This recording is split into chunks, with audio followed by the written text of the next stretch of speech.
All right, we're still talking about this same change. And what I'm getting ready to do, I'm getting ready to show you some substitutions. But before I even do that, um, let me just go through and let me just cover again the different spots in which you can use this change. And then I'm going to add some of the new stuff that we've been doing. All right, so if we want to establish a key. So we want to establish our key, we're going to go...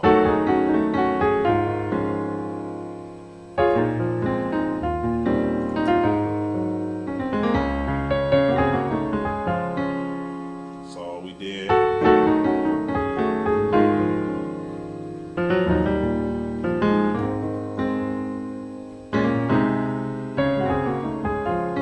Okay, so we got that. Next we want to do a song. So let me go back to Thank You, Lord.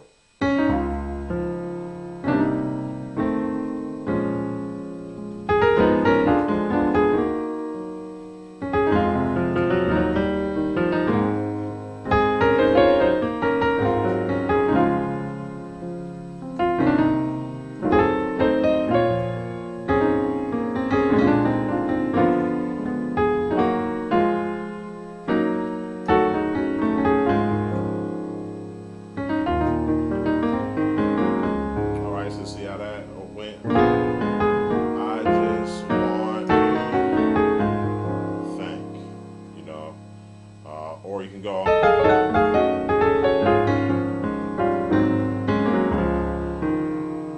So I just wanted, to show you how the stuff that we've been talking about works. Even we did earlier, we did the vamp.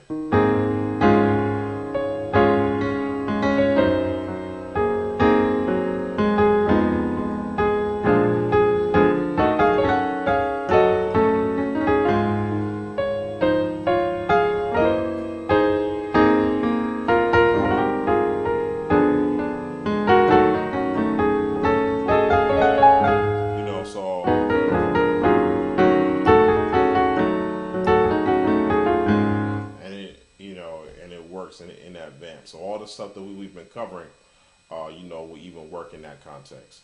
And don't worry, because I'm already anticipating the questions coming.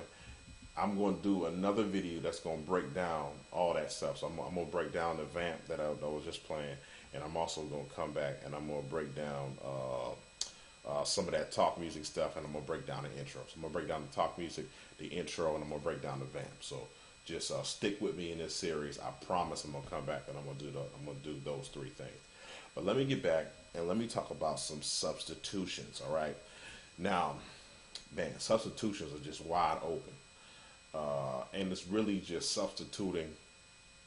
It's really just substituting what we know as the primary thing with something else.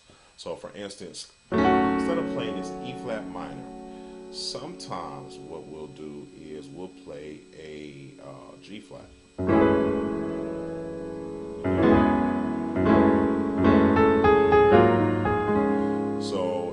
So again, instead of playing, we'll go.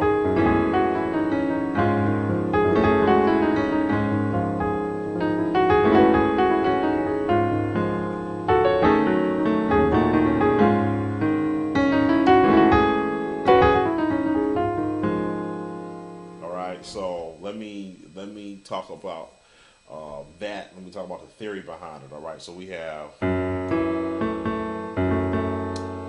G flat, we have E, and we have A.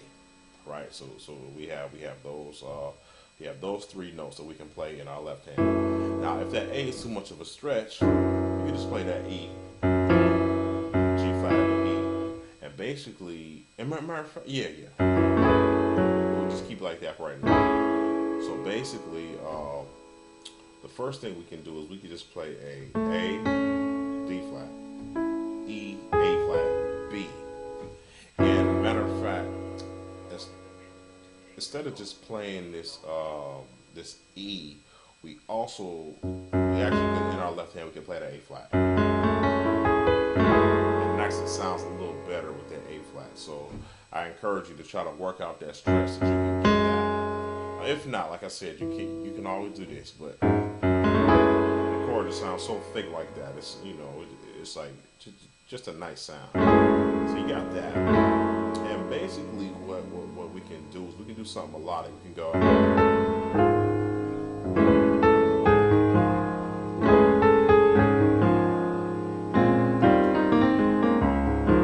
And we're doing the same thing at the top of the song. You know, we're establishing the key. And instead of doing this,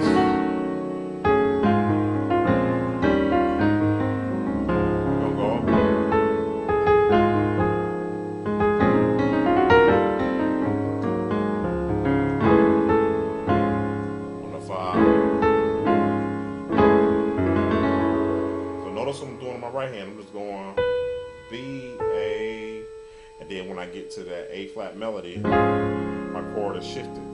So, da, da, da, then going to the sixth.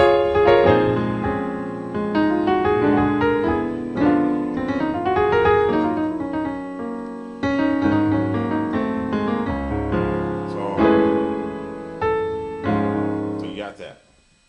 Let me go ahead and move on because I don't want to take too much time on one thing. But you have that one. The other thing we could do is we can go.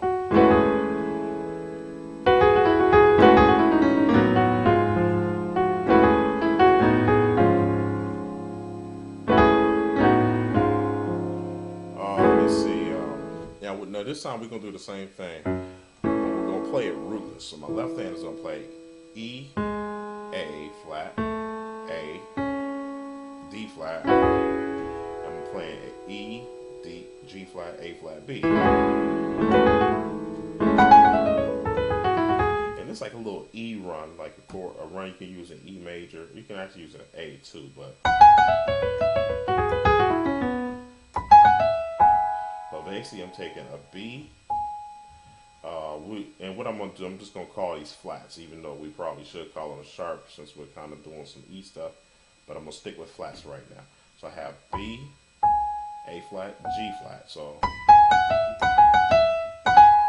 what I'm going to do is I'm going to grace that G flat to that A flat and a B. So then G flat, E. So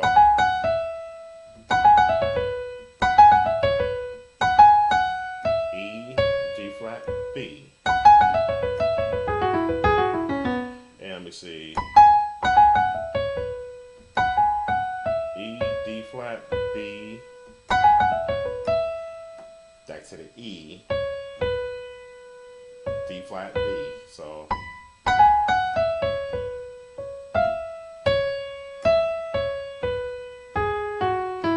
and you just gonna repeat the run. So I'm gonna do it real slow just in case I might have confused you. We'll do it.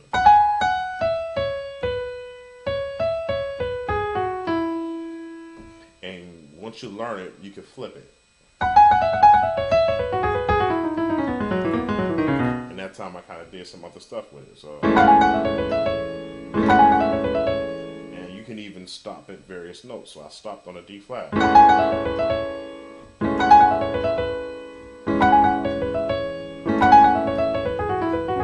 All right, so we'll move on because this really isn't a run tutorial, but.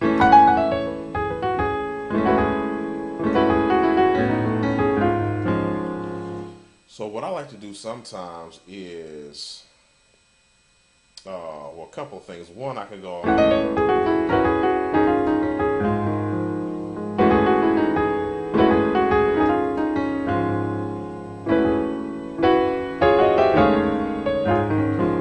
let's see, that's the best one for our purposes. Let's go to an A in our bass, and we'll do a B, E flat, G flat. So we'll do, and then we'll go to our 5. And then we can do whatever we want to do after that. But we're gonna go.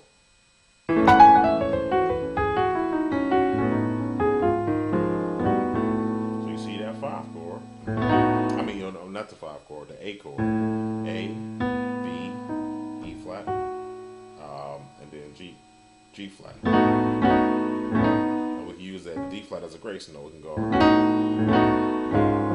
and then we go to the 5. All right, so that's just a nice little, nice little thing you could do. And I normally do stuff like that when, let's say, I'm establishing the key. All right, so we'll establish D flat, and we go on to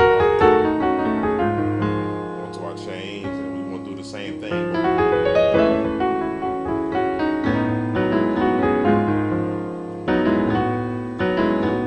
Now, even that was a little different when I got to the A. Instead of just playing that on the A, what I did was,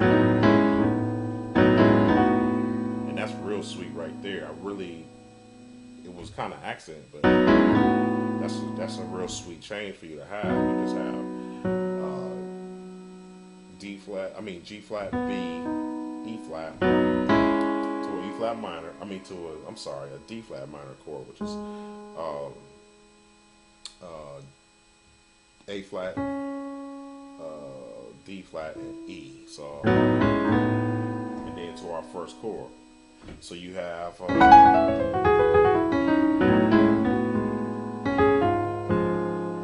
Then you back to that 5, and like I said, you can take it from there. So that's a nice substitution, and I know I spent a little bit of time there, but I just wanted to break down some of these nuances because that really adds to your sound. And let's even go back to a song real quick. Let's go back to "Thank You, Lord."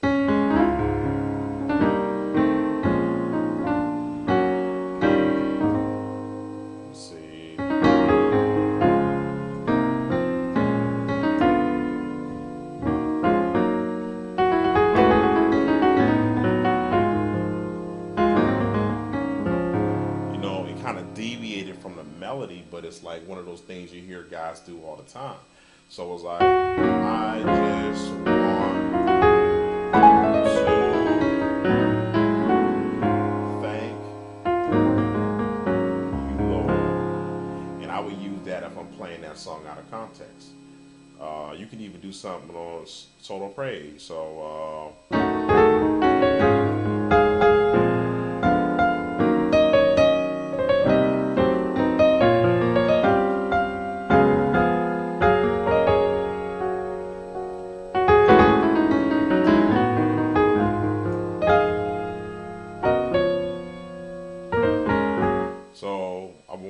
I won't go into all of it, but I did. You are source of my strength.